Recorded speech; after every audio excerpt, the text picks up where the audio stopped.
Well, we're here today at the Manchester Rod and Gun Club, inside where it's nice and warm.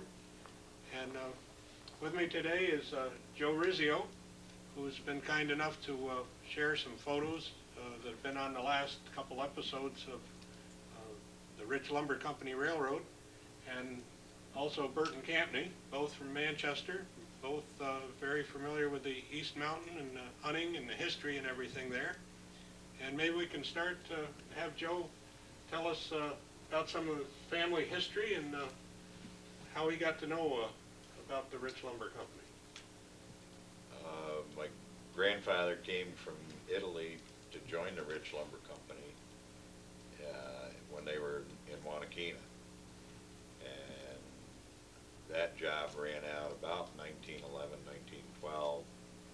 And the Rich Lumber Company moved here to do the East Mountain while they were getting the railroad started. My grandfather, grandmother, and my dad and his sister went back to Italy for about a year.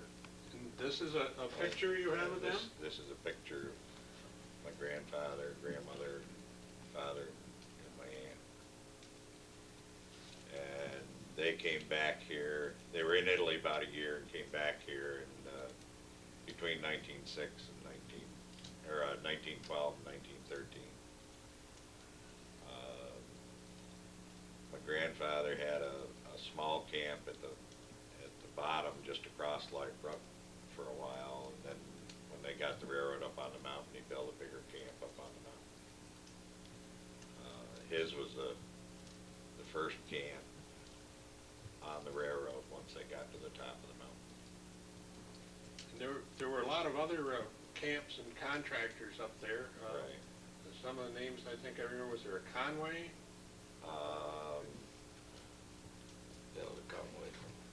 Conway had one of the later camps, I believe. There was Lawton,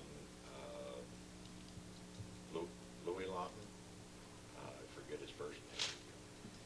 And there were a couple of Diots that had camps.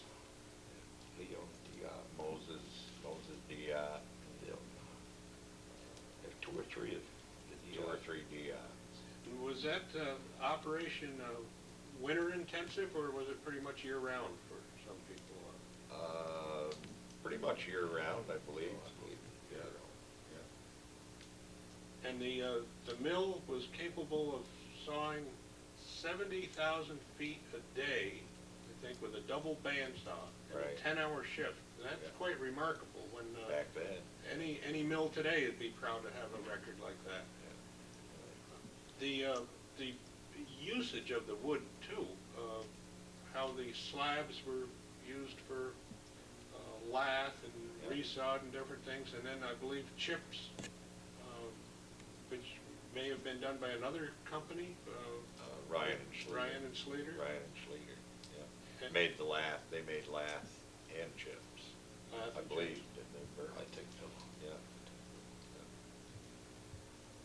And this railroad, the 16 miles of it, some of it actually went over to the headwaters of the Winhall River. Right. And it was all, I guess, just softwood that was being harvested. But I don't know, it was at that time, but I think I've heard people say that they remember some remains of some of the pulp that was at one time driven down the Winhall River. Yeah, but I think that was a different operation. Yes, than a the different Rich Lumber time, Company. but There's it went over to the edge of that working, I guess. Right. But Yeah. There was an old pulp dam, almost up to where the two branches of the Winhall come together, and they. Pretty well gone now. Yeah, you can still. I went by there this summer fishing. Good. You can still see some of the dam. There's one log chain in there. That chain's still hanging there. No, somebody got the log chain. They do anything, you could hardly pick up one leg. Right. Used to hang here on the spillway, the gate. Well, when your grandfather was working up there, and your father Daly, Right. he came from Wanakena, New York? Right. originally at Yeah. the age of 6. 6 or so. Yeah. And on some of the photos that you have in your album there, I believe it shows him on some of the rail cars, Right. age 7 or 8 Yeah. or so. Yeah. And he would, occasionally they'd let him ride. He never could ride down the mountain, but he'd run out and meet the train when it was coming one way or the other.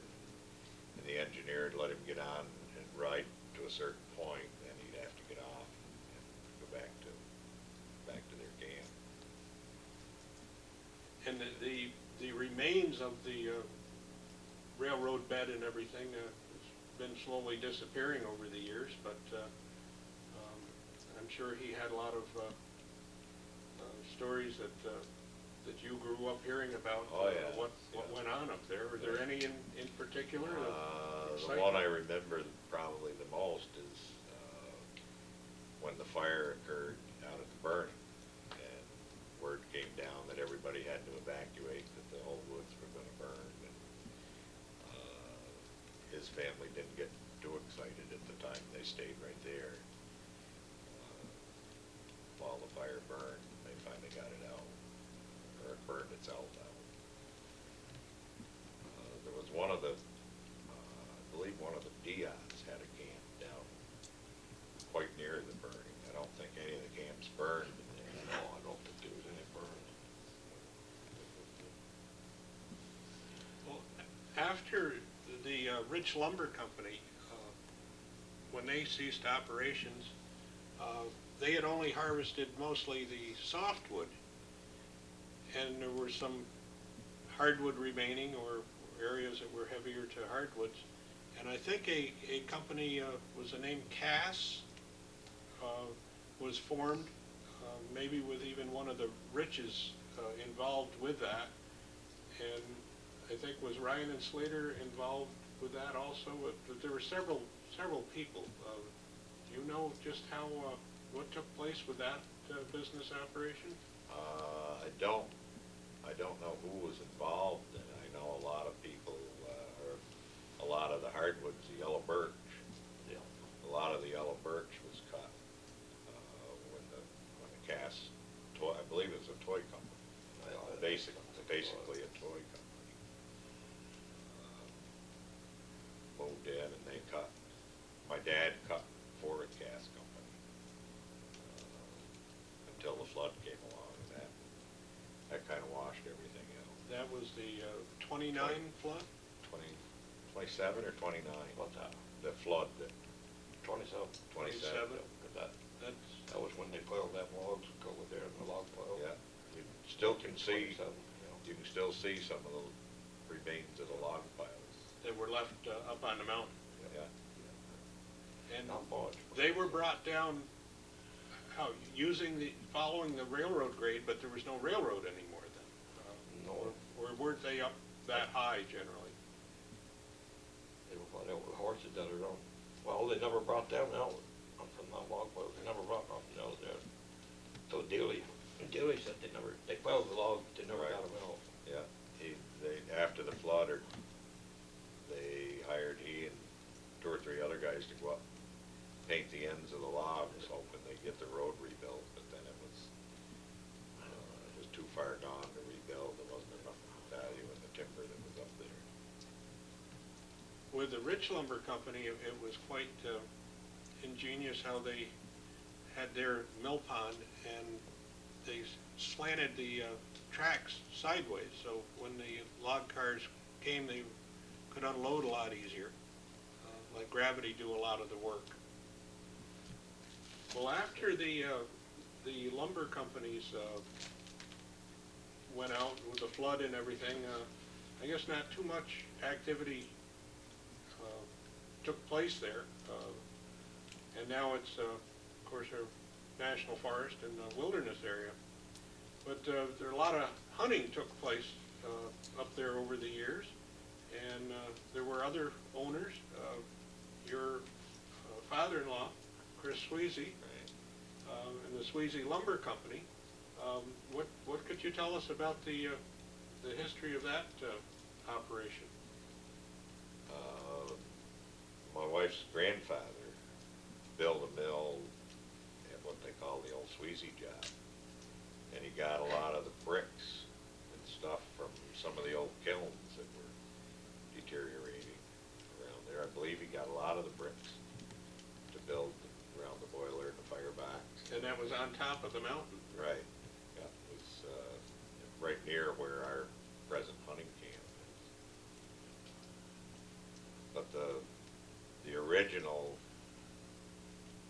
camp crew that built our present camp revitalized one of the old Rich Lumber Company camps and used that for quite a few years until the land was sold to the Forest Service. And then in 1953 we built our current camp. And as we go up toward Live Brook Falls on the path that the public uses there, a lot of that was a truck road for many years. Did that serve the mill up there, or this was for timber at a later date probably? No, it was at a later date. My father-in-law cut the timber, or had the timber cut, but they trucked it down that road. I don't really know where most of the timber came from for the mill they had up there. Was that cut right in the area right there? Right in the area top of the mountain, I believe. And the main access to that mill and things with that is known as the Rookville Road? Right, yeah. They also brought, Brought a lot from the Dufresne job back through there too, across the Winhall River, what they call it, bridge, but trucked it back there with horses. Or brought it out there with horses. They double team, triple team across the top of the mountain. Come down with a single team down. So that, distance-wise, that would have been quite a few miles with the horses. from the old Dufresne job to the town down here was, gosh, it had to be 8 to 10 miles. Oh, yeah. Oh, yeah, over that. And with the horses, these were, they used large sleds in the winter, was generally the way it was I moved? think they used double sleds across the top of the mountain, then went to a single sled when they come down. I believe that. Yeah, that's what I was told. I never see it, but I see the old telephone line used to hang here in the trees that went back to the Dufresne job. You can still see parts of it here and there, not much of it anymore. Remember telling about on Little Stratton back in there, you could stand there anywhere you wanted to when you walked out the camp there and look down through the woods, see a bear or a deer feeding down through there. Now you can't even see down through the woods there. They ruined it. Well, the mill up there then on the Sweezy job, that would have ceased operation about when? Had to be in the 30s. It was in the early 30s. Early 30s. And is that when the mill would have been built in Manchester Depot? I would say so. It was a replacement. Yeah. And then in later years, wood was again trucked from that area down to this mill now where R.K. Miles Lumberyard is. I think they brought it down with horses down to the end of the mill here. When it used to be a clothesman factory there. Right. I think they used It to was bring originally, it up there. it was originally With horses. in fact. They never trucked out of there the last time Chris was in there after the government bought it, I think. It was cutting up there. It was all done with horses back in. You know, when I went in the Navy in 44 there, they were in there with horses. My father was in there with horses. Jay Thompson was in there with horses. And I don't know what Lauren Capon was up in there logging with horses for Mr. Sweezy. My father was getting out spruce. The rest of them were getting out hardwood. What can you tell us about hunting experiences up there? You must have a good hunting story or two.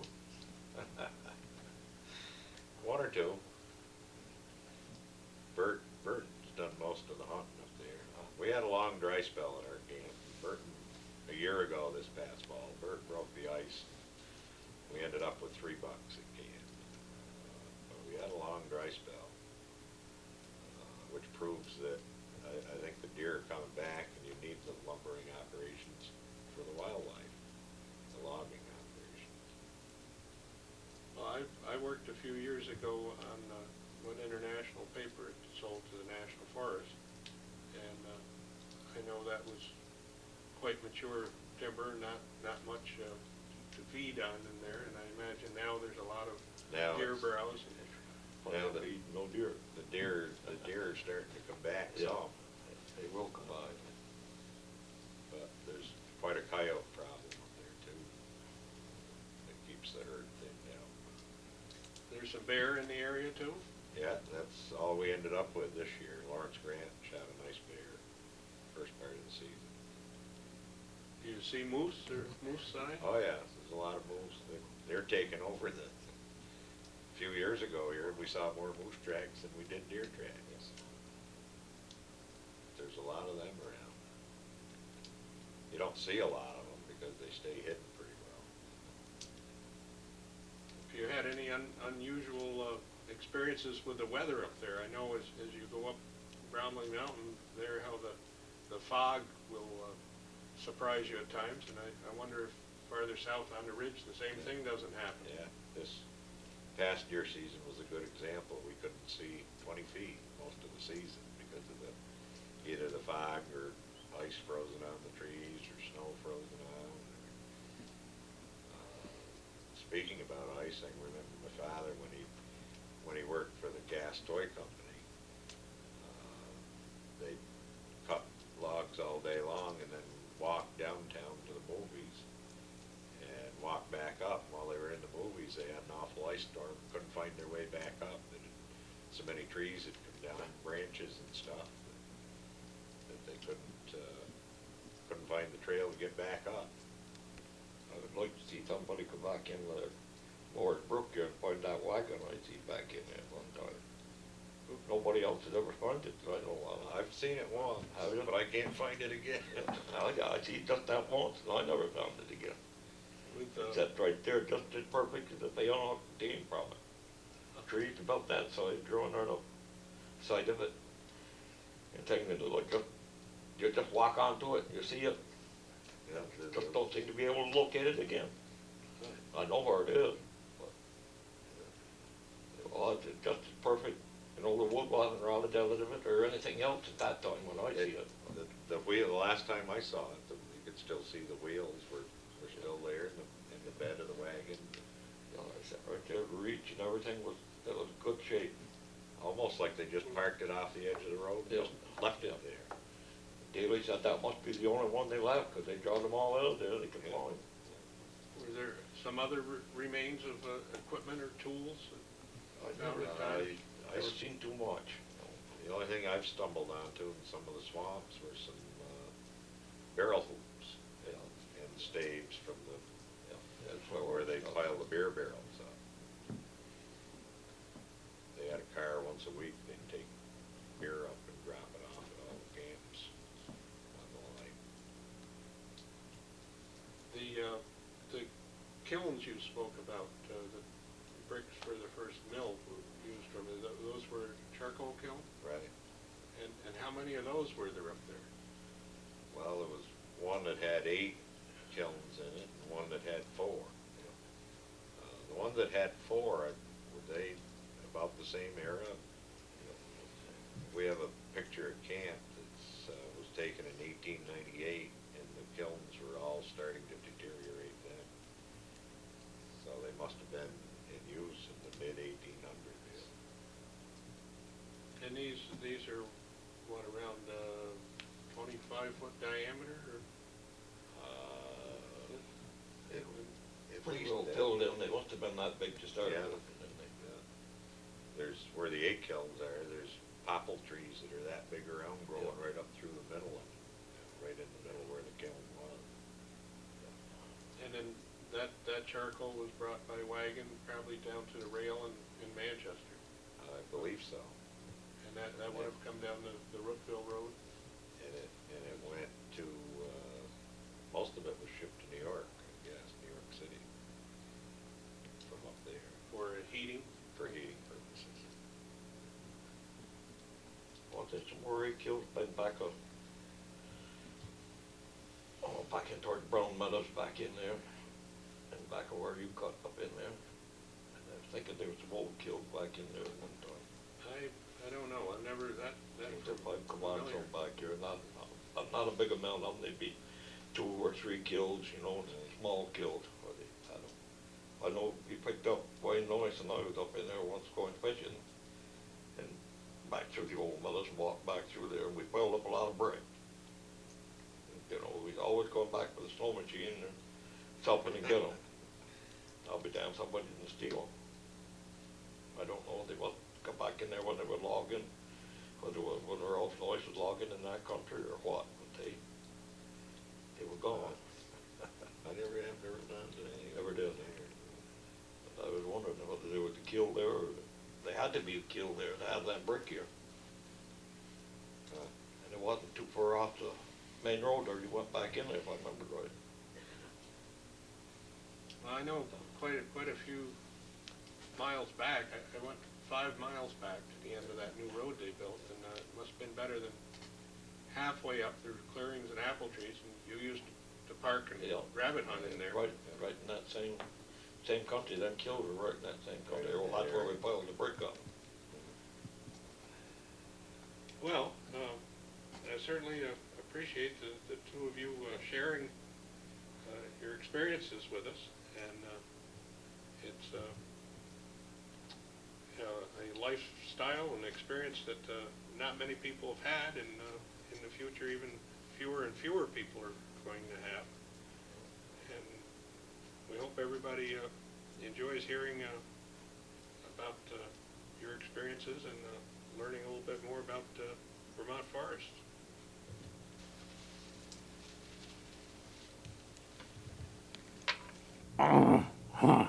Oh, waking up from hibernation here. Yeah, I seem to remember one year I didn't hibernate. As a kid, and I sort of remember going south, I think it was. And it was something about my dad wanted to sleep, but I didn't want to sleep. And I went with some lions, I think it was. I don't know, maybe it'll come back to me. Go back and get some more hibernation. It's been a funny winter this winter. Bruin Bear wakes up.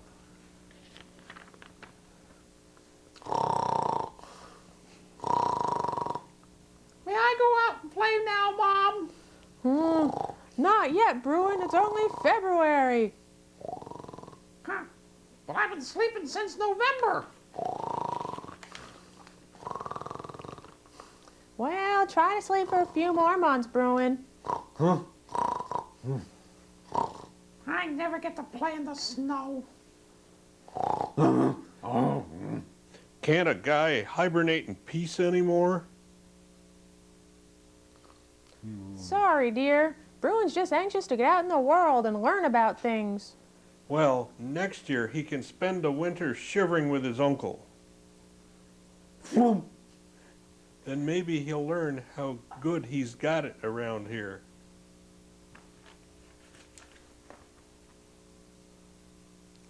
Come on, Bruin. Daddy's pooped from all those tourists last season.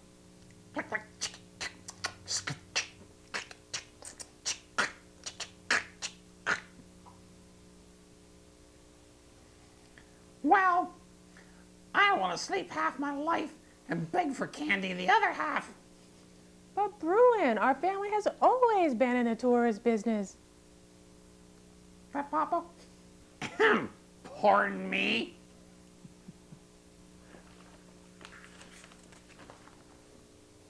Eek! I got rid of mice. Now I've got moles. Wait! Zip. My friend needs help. A groundhog? What happened?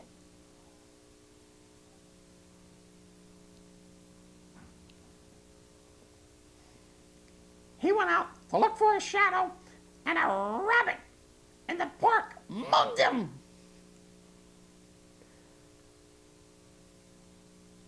See, Bruin?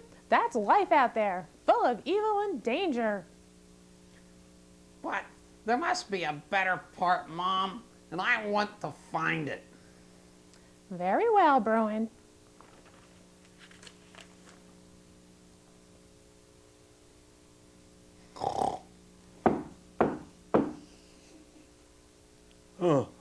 What month is it?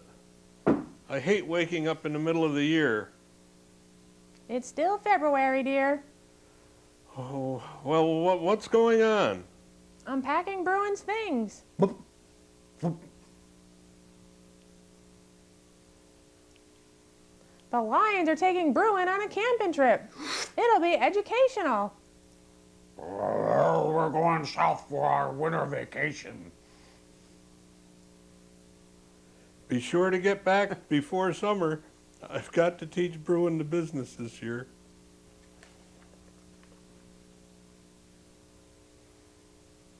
Look, let's stop here and go fishing. I've got one. Splot. Oh dear, who's going to be the moose? There's something special about these fish, lad. How can I eat something that looks at me like this? They're king salmon. Just a few years ago, they hatched out of eggs in this very stream.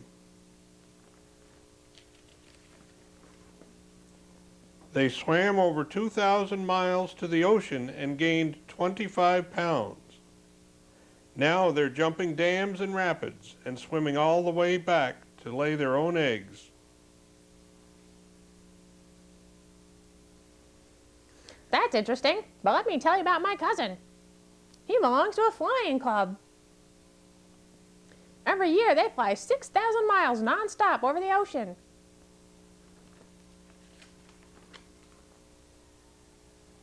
They have no signs or road maps. Are you sure you know where you're going? But they always land safely on a tiny speck of an island in the middle of the ocean. How can they make such trips and not get lost? There must be something or someone in this world who knows the way. Huh, I've never seen anyone like that. Maybe you don't see him. Maybe you just know he's there.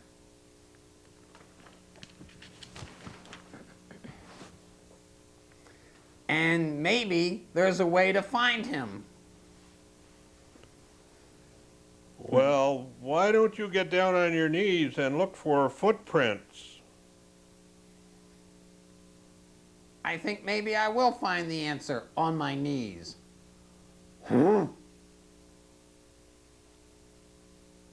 Being strong is the answer.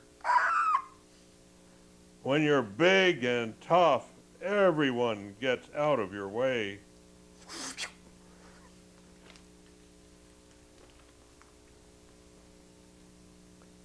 But no matter how big you are, there's always someone bigger. Yeet! A mouse! And it isn't always size that counts. If you've got brains, you've got it made. But sometimes brains don't help.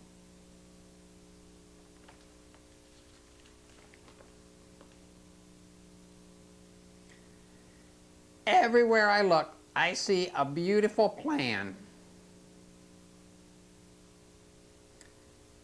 There must be a beautiful planner.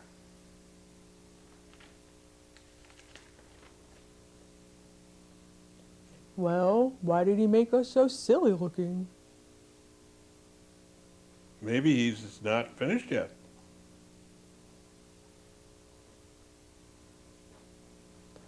Oh, I want to believe that. All my life I've been nothing but a worm with 24 feet. People poke fun because I stand still in front, walk in the middle, and run behind to catch up.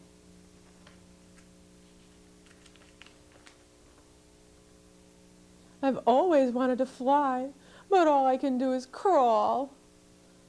Maybe I just have to turn over a new leaf and dream the impossible dream. Look, he's using chewing gum to wrap himself up in that leaf.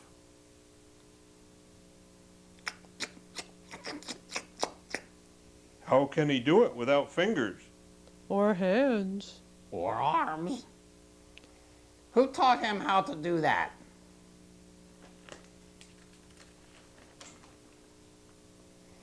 Uh-oh. Here comes the building inspector. A very professional job. It's completely waterproof. He's as snug as a bug in a rug. But he doesn't have a building permit. Hey, open up in there. He can't hear you. The cocoon is soundproof. Well, I'll just wait until he comes out.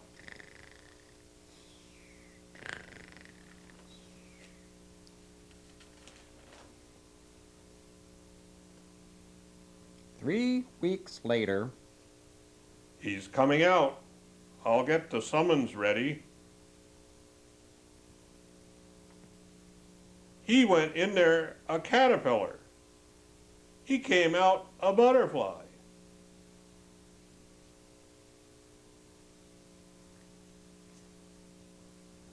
If God can do this for a caterpillar, just imagine what he can do for us. And he doesn't need a building permit.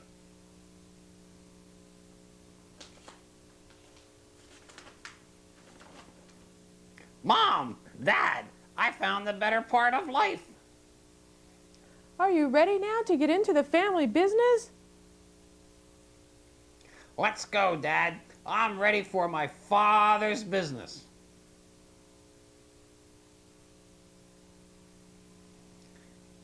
While you're taking pictures, folks, let me share some good news with you.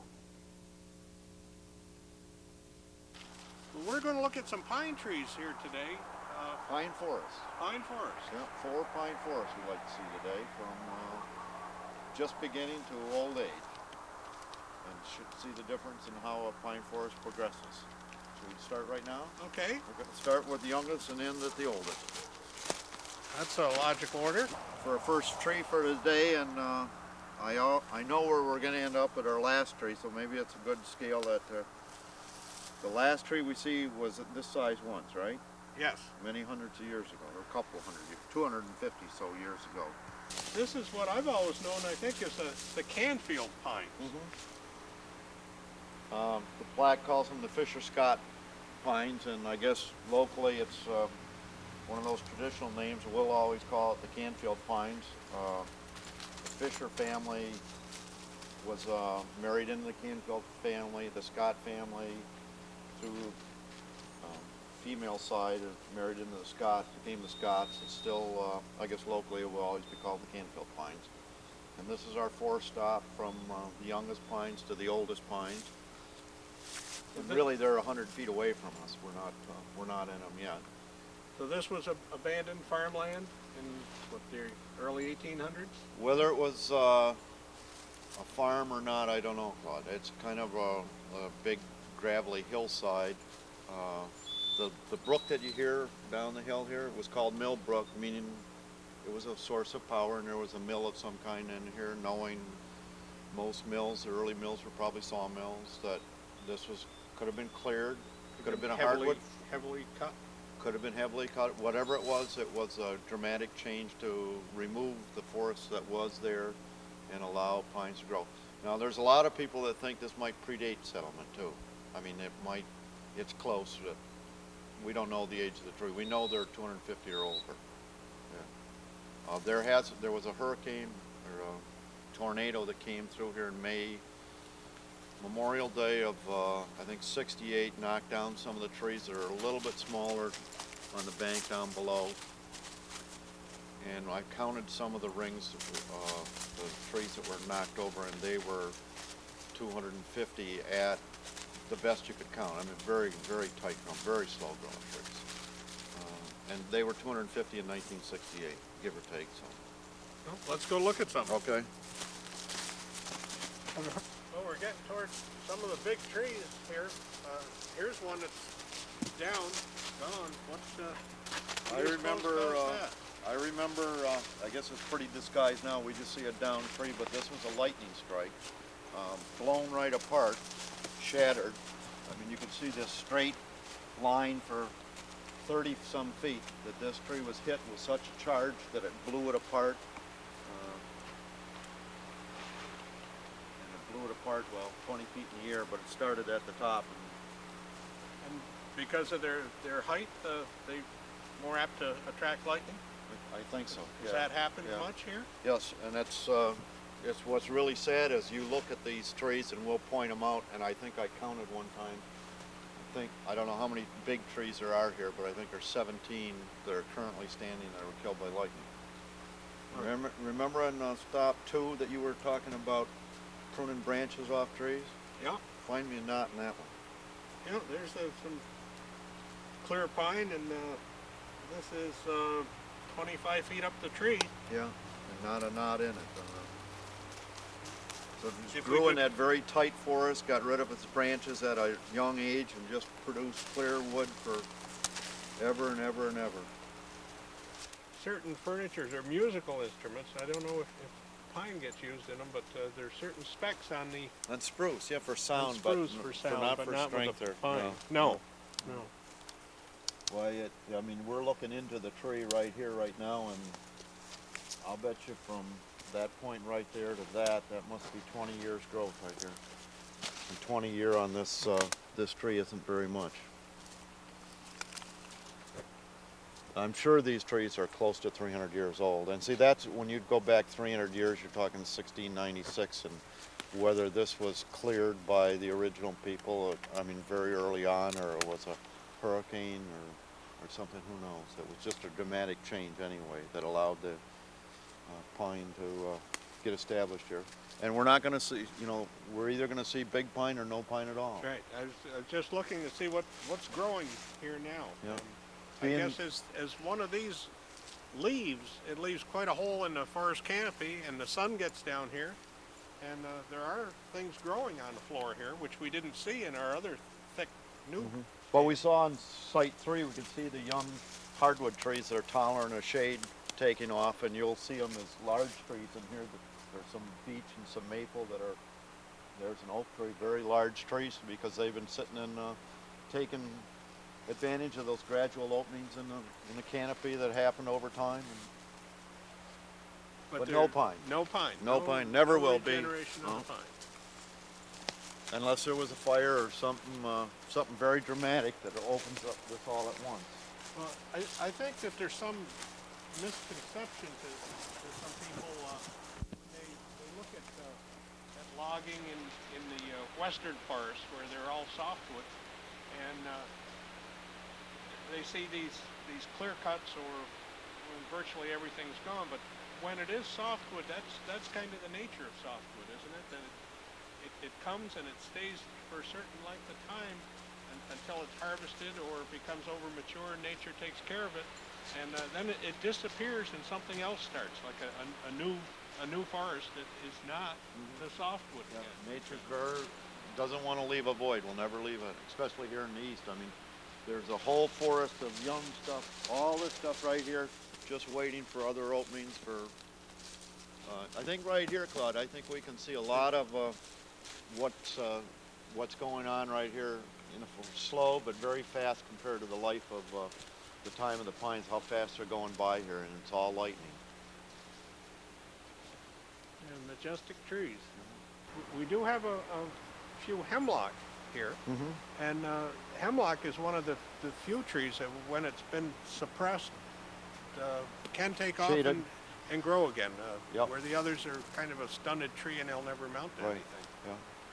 What'll be interesting, Claude, for 50 years from now or so, whatever these pines can hang on, there'll be the plaque will still be out there in the rock, and they'll say the Fisher Scott Memorial Pines, and somebody will walk and say, "Where are they?" Well, I guess somewhat the green mountains of Vermont are not as green a mountain as they used to be. I believe in some places there was a lot more spruce. The spruce Oh, was really? harvested, Yeah. and now it's more hardwood. There's still spruce on the ridges, but Yeah, I think that there's a lot less. Like when we're in Lye Brook, the Rich Lumber Company They cut softwood, mainly softwood, yeah, 1914. that's what built the country was their softwood. I mean, And there's still some softwood there, but I would say predominantly it's hardwood there now. yeah. Well, Jim, this tree here is what? Probably about 40-inch diameter. Yeah. And the bark, again, here's a piece that must have fallen Fallen off off, yeah. from somewhere. But Pretty unusual, isn't it? I think it is. That bark has to be, the indentations here, at least 2 inches. So Yeah, it's of it, probably 3 to 4 3 to inches. 4 inches thick, some Yeah, of it in yeah. places. Very, very firm. The tree looks pretty healthy, actually, outside of being very slow growing, but it doesn't look in danger of going soon. A little bit smaller on top. But lightning, there's a good chance lightning's going to get it sometime. Well, in the they next say few years. lightning never strikes twice in the same place. When you look around here, you think it's more apt to keep striking in the same place. You remember the first tree, the first spot we stopped? It was a little pine tree in the, Yep, that guy that was 2 inches tall, and we said, that's right. that was stop 1, this is stop 4, this is, but that little tree, this guy was that size one time. This is way down here in the middle, huh? And no sign of cat faces or branches. No. Any mark here No. up to that first big limb that has to be at least 30 feet up. I guess we can start a little bit before when we started with the 2-inch tree. Before that was a 2-inch high tree. We had a seed, and the seed comes from pine cones. And each little layer on this pine cone contains 2 seeds, and they look a little bit like a maple seed. These are empty right now. And if they're 100 feet in the air, when this starts to open and the wind starts to blow, that thing can cast itself outside of the shadow of its parents. But it'd have to throw it a long way here to do any good. And you just think of a couple hundred, maybe close to 300 years, this thing has been dropping seed. And it only, if it needs just one to replace itself eventually, it stands a good chance of doing it. Yeah, but not here. No, it might be a 100 mile yards. from here. Yeah, even. yeah, yeah. And when it's high, when it's tall and these are at the highest part of the tree, it has a chance to toss that seed away from itself anyway. But landing right here never be of any use to, unless this is dramatically changed. These two large trees right here, Jim, could have been almost the original spacing. Maybe 2 that just happened to make it that close together. Very unusual. Which meant there wasn't anything on the other side to them. And there isn't for quite a ways around them now. Well, and here's a stump that was a tree that was cut probably in the 50s, in the 1950s. So there was 3 here in a row, very close together. And this is the one that we could see from the uphill side, the lightning strike that came clear down to the ground, didn't it? Yeah. About 4 or 5 inches wide. Usually they do kind of spiral around the tree for some reason. Yeah, don't they? I don't understand, but no, and that one wraps right around and goes 180 degrees on that. And it didn't kill the tree, but it can't help it. And you see there's little insect holes in here. So. Starting the process. There is we were toying with the idea of, there are lightning rods that you can run a wire from the ground and all the way to the top of the tree and have those absorb the charge on these guys, and it maybe should be seriously considered the way lightning's acting in here today.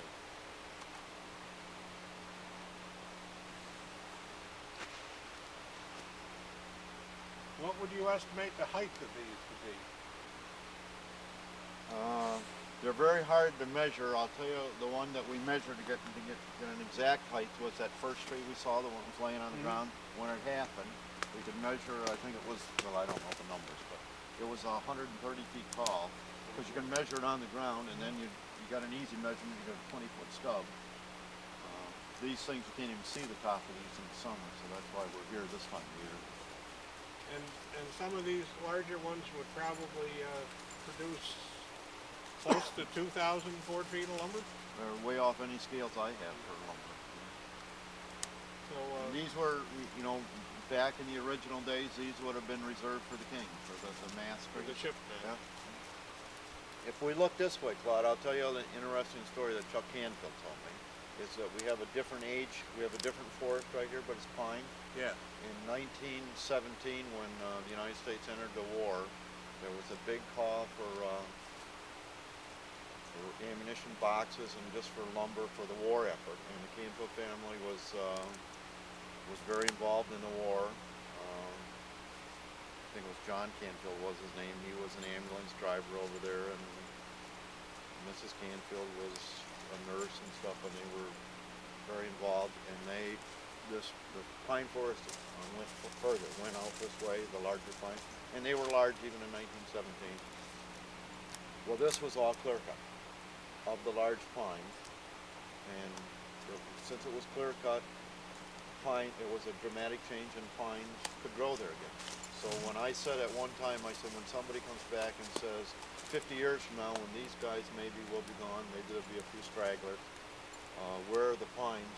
There'll be another generation of pine dating from 1917 still here. So what would somebody maybe in 1917 looked at that as a disaster, saying they cut down all the pines there over in that section. Well, that allowed pines to rejuvenate there too, right? So, And it could have made a difference what time of the year that was done. Oh, yeah. If that were done in the summertime and scarified up the ground, it'd be a lot more apt to take seed than if it were done in the wintertime. that's right. Yeah, that's probably a good point, that the pines are very aggressive in grasses or in the mineral soil. If we expose the mineral soil here like a fire would do, or logging, where skidding across there would move the heavy duff layer of needles and leaves and stuff. But, I've noticed in lots of times in abandoned farmland that if it were last planted to corn or something that had been tilled, that the growth is so much more quicker than if it's just abandoned pasture land. And potatoes, they said that was a good crop to grow, and I mean, encourage pine growing. There's old potato fields. a New York State Forest just across the state line in Shasbury that was an old potato farm. And I think the state of New York got it in 1925, and there's been quite a few timber sales from there today, right in the old potato And ground. pines. Pines and tamarack, some others. It's a very, very aggressive growing in an old potato farm. Maybe we should end this at the granddaddy of the pines here. Not any older, but Oh, just... we haven't got to the big one yet? No. The big one's the big one.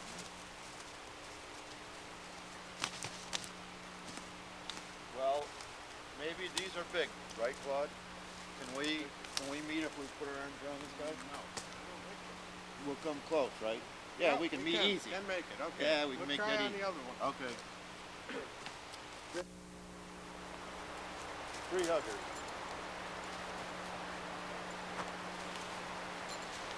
Jim, we're touching fingertips on the back side. And I can't tell how much we're missing by. Keep your hand right there, Claude, and then walk around and see how much we missed by. Oh, we're close. About 16, 18 inches, I guess we missed by. This is about, what, 50 inch diameter? Which means it's 150 inches around it. Amazing tree. So far, lightning has a very tremendous sized top line. With some limbs on it that are as big as two Big as trees small that get trees. cut. Yeah. What Well, that's my favorite tree in the county, Claude. favorite?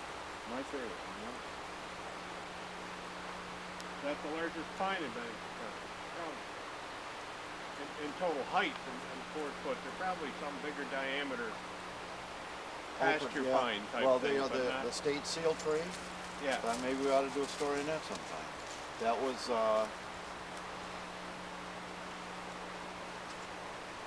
almost 3 feet in diameter, bigger than that. It was. Yeah, I mean, you and I can stand inside the shell of that tree.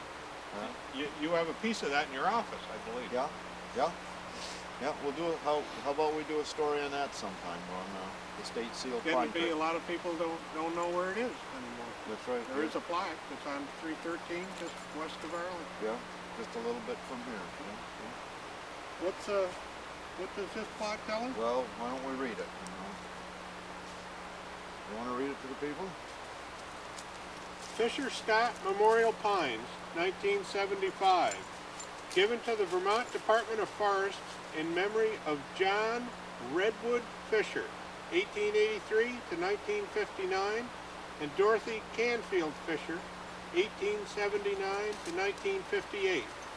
Their son, James Canfield Fisher, born December 22nd, 1913, killed in the Philippines January 31st, 1943.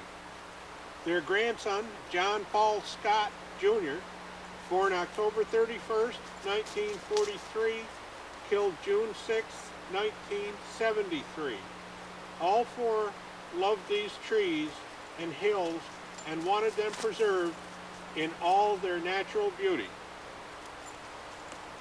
I think it's kind of ironic that John Fisher, he was the one that I was talking about, was in the, I think they called it the ambulance corps or something in World War I, that his middle name happened to be Redwood. And his trees almost turned, I guess some people call these eastern redwoods. They're so impressive. Yeah, they are spectacular trees. Do many people come here to enjoy them? Well, I guess not a lot, but the people that do really enjoy them, and it's kind of, nobody wants to put up a sign out in the road saying, make it a Disneyland type of thing. It's just a nice spot to come and look and enjoy for a few minutes and sit in a rock. And I've never found any trash here, never really signs that everybody that comes here, kind of one person tells another, and people do use it, but there's just that little path that you can end up down here. I think that's where everybody ends up. The regeneration under here looks to be quite varied. See what black birch, that's white oak. Yeah. I saw basswood. Of course, there's the beech. Soft maple. We saw butternut. Hemlock. A little bit of everything. Reverting to the natural mixed. We're out of gas. Mixed hardwood. Is that what that means? We're done. Well, here it is going on Valentine's Day. I got up out of my hibernation and I got to get Miss Linda and Mother Mary some Valentine's cards. You see what Miss Linda sent me? She sent me some fish. They came all the way from the Philippines. Oh, I like fish. I don't know what to get her for Valentine's. All these cards, I have no idea. Well, I don't know what to get Bruin for Valentine's Day. All these cards I have to go through. Huh, this one looks pretty nice here, but I don't know. This one looks pretty nice, but I don't know. Wonder if one of these over here would do. Let me see. Wonder if one of these over here would do. Let me see. This is not an easy decision. This is not an easy decision to make. Oh, dear. Well, maybe what I'll do is I'll just toss them in the air, and the ones that land face up, I'll send to her. Yeah. Maybe I'll just toss them in the air, and the one that lands, I'll send to them. Yeah, that sounds like a good idea. Yeah, that sounds like a good idea. Huh. Well, I just woke up from my little bit of hibernation. Funny year to be hibernating, but it's at least I'm not like that silly groundhog. Because if I were that groundhog and I'd see my shadow like I'm seeing it right now, I'd run and hide, and you'd have winter a lot longer. But I tell you, this year I wish we had winter longer. I haven't had that much sleep.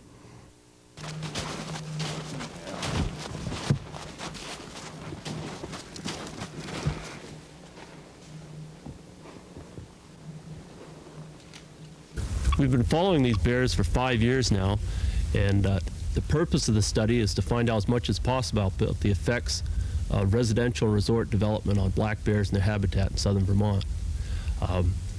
Specifically, we're looking at the buffer distances the bears need between themselves and human activities. And the way we find the answers to these questions is with radio telemetry. What radio telemetry is we place collars on each individual bear, and each collar has a radio transmitter with it with its own frequency. And to date, we've captured and collared 51 bears, and we followed those on a daily basis to learn more about their home range patterns, their movements, their behavior and association with man. You get room. I think there's another bear back there. There's got to be a way right through your shovel. Yeah.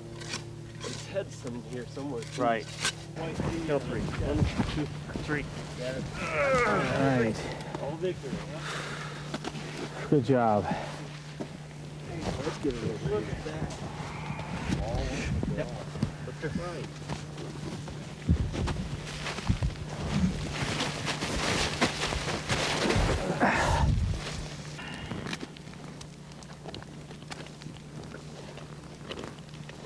It's real brittle. Breaks already.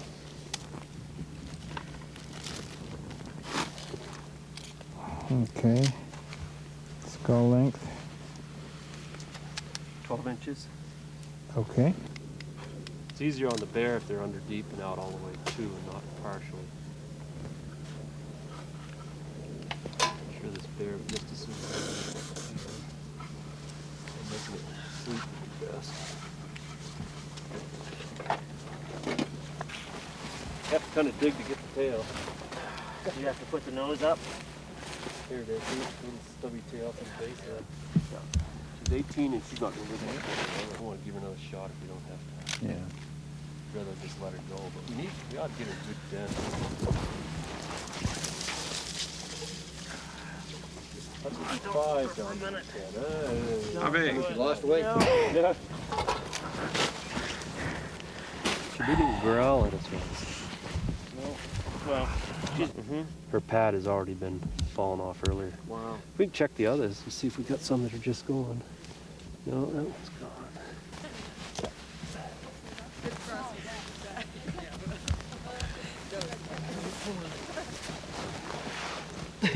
Now we're stuck. Already.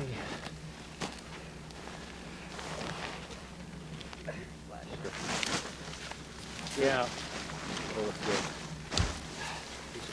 She's coming out of it already.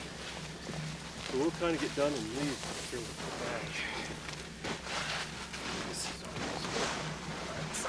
All we need is maybe that right across here.